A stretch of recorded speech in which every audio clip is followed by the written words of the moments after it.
Hi, everybody, and welcome back to Aamsuntitledpodcast. I'm Am. Hi, if you've never met me before, it's really nice to meet you. Welcome to my Percy Jackson dedicated podcast. In today's episode, we are going to be talking about the best of Percabeth, so the best Percabeth moments in the Sea of Monsters book. If you haven't heard my beginning of my Best of Percabeth series. So far I've done the best Percabeth moment in every episode of the TV show and also the best Percabeth moment in the Lightning Thief book. And I highly recommend that you guys go and listen into those before listening to this one.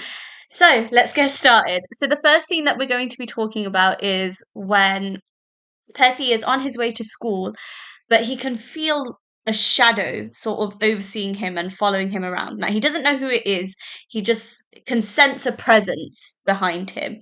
Now, this was very interesting to me because I was like, oh, okay. At first, I remember when I first read the books and I was like, huh, that's weird. Do you know what? I'll be honest, I thought it was a monster that was following him, but actually, it's revealed later on that it was Annabeth overshadowing him, basically, and just making sure that he was safe. Aw, how sweet. Aren't they just so wholesome? Guys, they're just, they're too cute. They're just too cute. And I'm going to move on before I just spend the next 5 minutes saying that they're so cute. So let's move on.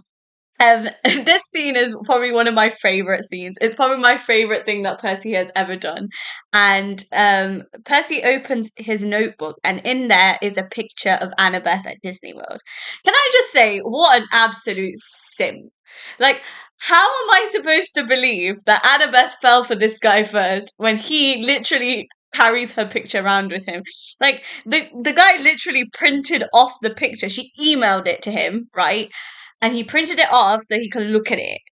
But guys, if that's not how a man's supposed to treat you, I don't know what is. Like, if somebody else did that, I think that that's quite cringy. But I think it's really cute when Percy does it. I don't know why. The fact that he just looks at it, it just makes me laugh. And like, he's so happy that she's happy. Oh, just so wholesome. They're just so wholesome. Like, I can't describe it. Like, I genuinely get like speeches. Like, honestly, like after I recorded the Lightning Thief episode, my cheek has been hurting because I'm just smiling so much throughout, and I'm just giggling and laughing like a fangirl. I'm so sorry. I feel like people are gonna be like, "You're bloody mental." I love them so much, and yeah, I just find it cute that he's got a picture of Annabeth in his notebook. Very cute. The next scene I'm going to be talking about is where Annabeth saves Percy from Solon, who is basically picking on Percy, and she punches him in the face for teasing him about his and Annabeth's relationship. Go off, Queen. Love her. There is nothing about Annabeth that I don't love. Like, as much as she kind of gripes on me sometimes for little things that she does, and I'm glad that she's always watching over Percy and she's always protecting him the same way he does that for her, I guess. Yeah, I'm.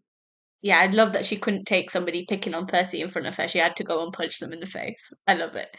You know, Annabeth doesn't is a very loyal person, I think, when it comes to Percy. Like, she doesn't take no shit when it comes to him, and I love that.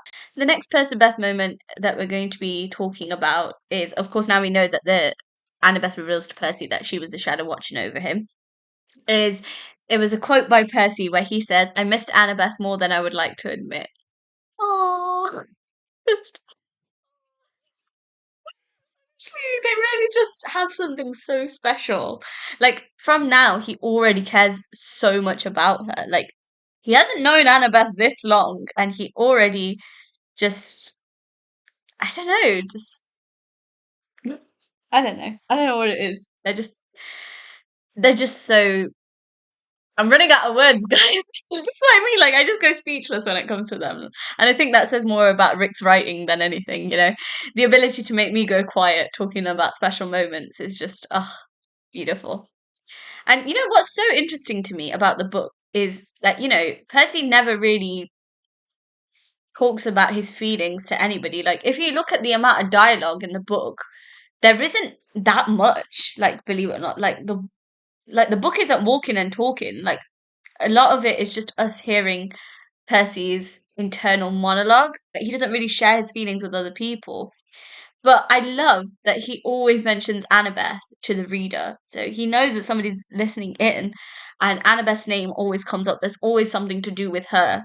Oh, he's a simp, guys, but I love that. I love that. I love that he's a simp. I don't know why. I just think it's really cute. And Rick created such a great fictional man. Guys, honestly, like because of Percy, like like standards for men are like through the sky thanks to Rick's writing. So yeah, it doesn't look like we're gonna be finding anybody anytime soon. Unless I can find somebody like Percy, I'm not going anywhere, is what I'm trying to say. Just kidding. I'm just kidding, guys. The next scene that we're gonna be talking about is where Chiron makes Annabeth swear on the river Styx that she will protect Percy. Now we know that she would have done this regardless of this oath, but it's the fact that she swears it without hesitation. And she swears it on the river Styx. So like that's the highest, most sacred oath that you can swear. And she says that she'll protect him. And I love that. I'm glad that she doesn't hesitate to swear an oath to protect him. Oh gosh. So sweet. So sweet. The next scene is really funny to me because Annabeth sort of tells Percy that he reminds her a lot of Thalia. So Thalia is her best friend who's currently a tree. Um, and she says the quote, she didn't know if they would be best friends or strangle each other. Now, I love that we get to talk about, I talk a lot about that Percy and Thalia dynamic in my book review of Titan's Curse. So if you want to hear me talk more about that, I'd suggest going to there. But like I said, these episodes are not about Percy and Thalia, they're about Percy and Annabeth. And the fact that he reminds her of somebody that she loves, like, is so like Rick is so clever, like so clever. Um, and that he embodies all these qualities that she finds attractive in people. Like he's basically come as the whole package deal for her. Oh my god. Rick. What do I say about you? You're just one of the best authors like I've ever read. Like honestly, he's one of my favorite authors ever just because he just can write in such an amazing way. My gosh. Yeah, that moment was beautiful. Like, I was just like, oh my god.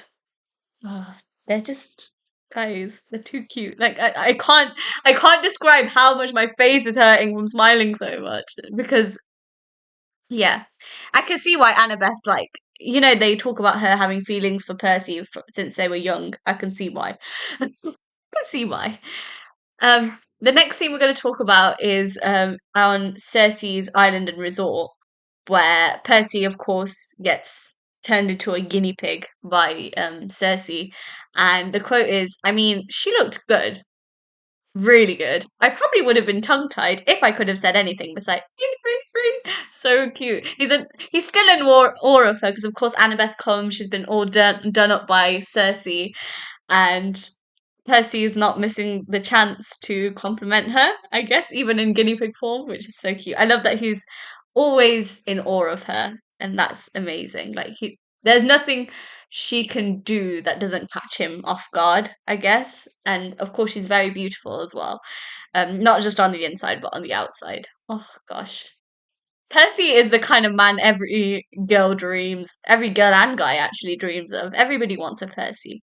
Percy is the ultimate Riz master. And we're going to be talking about more about his Riz. I talk a lot about it in the book reviews. We're going to talk about his Riz in these episodes as well.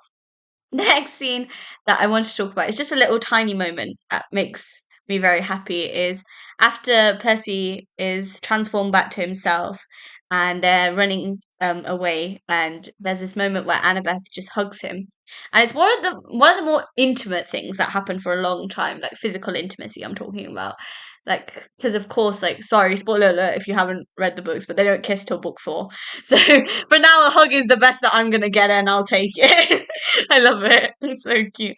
And I like I said, like, it's a slow burn. I'm glad that they're not all over each other within the second book. Like, that's not how it works. Like, the idea is that their relationship develops over time and feelings start getting discovered over time. And I love that. Rick is honestly, he can write a really good slow burn. Like, oh, I haven't ever read a slow burn like them. And I don't think I ever will because Percy and Percabeth are just Oof, the best. Best relationship. They are relationship goals. They are the relationship everybody should be striving for. Now I get to talk about my favorite scene. My favorite person in this book. Like normally I can't pick, but this one just stands out to me. So we're going to be talking about Siren Bay. So basically, the sirens are these horrible creatures that make you that basically tempt you. Basically, let's just put it like that, just in case you didn't know and you haven't read the books. So, Annabeth says to him, like, look, I want to hear their songs, like, I want to see what they show me, basically. And she tells Percy, like, no matter what, like, don't let me go. No matter how much I kick and scream, like, don't let me go. And of course he wouldn't anyway. And there's one point where Annabeth is completely like it's almost like she's enchanted, basically, like she can't think straight. And Percy sees what the sirens look like from her perspective. So I think what she can see, from what I can remember in the scene, is she sees Luke, her dad, and Athena like having this family picnic. And it's basically showing her what they think her heart desires. And and of course, like she's getting more and more tempted, and she's literally kicking and screaming at Percy. And to save her, all he does is he submerges her into the water. He pulls her down into the water with him so that the spell would break. And after the spell breaks, like she, of course, she's broken out of this trance, not chance. Jeez, word vomit, guys. And there's a quote which is, "She put her head on my shoulder, and I held her." And just that one moment where Percy's seen what Annabeth has seen, like what things look like from her perspective, what her fatal flaw is, what her dream, like she wishes her life was like. And he saved her. He saved her from being tempted. And she just feels this safety in his arms. Like she needs to feel like, what's the word? Like she wants to come back to normal. And the first thing that she does is like put her head on his shoulder and just breathe.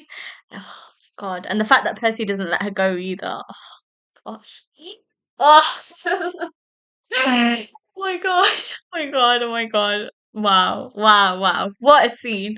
Rick, I love you. Love you for giving me such a great scene. Like, when I was younger, a lot of people talked about Siren Bay, and of course, because I was a little bit silly and a little bit naive, I didn't really understand the whole hype behind it. But now, when I reread it as an adult, like it's such a big thing for Percy to protect her like that. And yeah, I just realized from that moment that there was just nothing that they wouldn't do for each other. Wow. It's just a great scene, and I love reading that scene. Every time I read the books, like every time that moment comes, I'm just awestruck, genuinely, because I'm just like, wow. Oh, wow. Anyway, let's move on. So the next scene we're going to be talking about is, of course, after Annabeth gets severely injured by um the Cyclops. Percy gives her the golden fleece, and he wraps it around her so that she can heal. The guy gives her the golden fleece to protect her and to heal her. Oh my gosh. Like I said, it comes back to this whole thing that there's nothing that they wouldn't do for each other. No sacrifice is more important than them two, and I love that. Oh my gosh. The last thing we're going to talk about is one thing that makes me very, very happy. So basically, Percy, Annabeth, and Tyson team up for the chariot races, and they win. And after they win, Annabeth kisses Percy on the cheek. I love that she makes the first move. I don't know, there's just something so embarrassing. I think Rick is trying to show people like it doesn't matter. Like the guy doesn't always have to make the first move. Like if you like someone enough, you can make the first move. And I love that, normally she's not a very affectionate person, but when it comes to him, it just comes naturally for her, and I love that. Yeah, like I said, that physical intimacy, like it gets better. Like, of course, there was those hugs initially, and then this is like a kiss on the cheek. So it's kind of like we're going somewhere. Like Rick is giving you what you want, but then he's also keeping you longing for more. And I love that. I love that about him as an author. I'm glad that he likes to pull at my heartstrings. Like I'm not gonna lie, when I read Heroes of Olympus, especially Mark of Athena, I'm not gonna lie to you, I threw the book across the room because I was frustrated with what he'd done to me. But he just, again, he makes up for it. So yeah, I loved I love Sea of Monsters. I think there's a lot of Percabeth progression in this book. So yeah, let's just come to my sort of final thoughts. Those were the best Percabeth moments, at least in my opinion, um, in the Sea of Monsters book. So my final thoughts, I love that there's a big Percabeth shift from friends to best friends. I'm also starting to see Annabeth fall for him a lot. Like I could see those feelings are setting in, I guess you could say. Um, and I feel like her entire perspective on Percy has completely changed in this book as well. They're mostly together, like from this book. Like, of course, Grover's no longer there. Tyson eventually disappears, and for a lot of the book, it's just him and her. And I think it really did progress their relationship. So kudos to Rick for isolating the two of them and giving them these special moments. Um, of course, I have to talk about the fact that Percy has a picture of her in his notebook. The whole she falls first but he falls harder situation is definitely accurate for Percabeth, but I wouldn't have it any other way. And like I mentioned earlier, Siren Bay is one of my favorite Percabeth scenes ever. He saves her from temptation. The same way she keeps him grounded, he keeps her grounded too. And what I love about their relationship is that it's very giving. Like it's not a give and take situations. Like it's very equal, and it's very like balanced. I don't know if that's the right word for it. And she does just as much for him as he does for her. And I love that. Like their relationship is definitely not one-sided, which is quite common in modern relationships, but their relationship is just if you want to strive for a relationship, you want a Percabeth relationship, is what I'm trying to say. And the last thing I'm going to talk about is, of course, her giving him a kiss on the cheek. Guys, we're making progress. I love it. But what I love is that even though she's hugged him, kissed him on the cheek, opened up to him, he's still very dense and he doesn't see that she's catching feelings for him. And guys, let me tell you, as the books goes on, it only gets worse. But it makes it very, very entertaining and very funny for book readers, but it makes it extremely difficult for Percabeth shippers. But I love it. I love their relationship. I love that it keeps me on my toes, but I wouldn't have it any other way. So yeah, huge, huge thank you to Rick for giving me so many good Percabeth moments in this book. Um, yeah, if you haven't read the books, I highly recommend you read them. They're amazing. Let me know what your guys' favorite Percabeth moment is from the Sea of Monsters. Does anybody love Siren Bray as much as I do? I'm sure there's definitely going to be people out there that do. Next episode, we're going to be talking about the best of Percabeth in Titan's Curse. Of course, they're not together for most of the book, so I won't have as many moments to share with you guys, but I will do my best, is what I'm trying to say. And I love you guys very much. Thank you guys so much for listening in. I really appreciate it. Don't forget to subscribe to my YouTube channel. Episodes are available to stream on Spotify as well. You can follow me there. Don't forget to follow me on Instagram. It's at Aamsuntitledpodcast. I'm on Threads as well. Follow me there. And I forgot to mention this in the last episode, but a huge, huge congratulations to the Percy Jackson series team. They won um, a Kids' Choice Award for Best TV Show. So a huge congratulations to them. And a big special congratulations to Walker. I did shout him out in Threads. Our very own Percy Jackson. He bagged the award for um, oh my gosh, I can't remember what it was for. Guys, just bear with me a second. I want to get this right because I was very, very proud when I woke up to the news, is what I'm trying to say. So let's. What was the award for? It was on my Threads account. Oh my god. This is the bad thing about juggling an active account, guys, because I'm not very good at this as it is, and I I can't remember what it was for.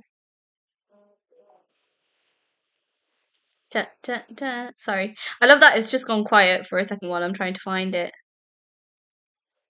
Yeah, so yeah, of course, Percy Jackson is now an award-winning show, and Walker bagged the award for the favorite male kids TV star at the Kids' Choice Awards. So huge, huge congratulations to him. So well deserved. I wish them all the success, and I will speak to you guys in the next episode. Mwah! Bye.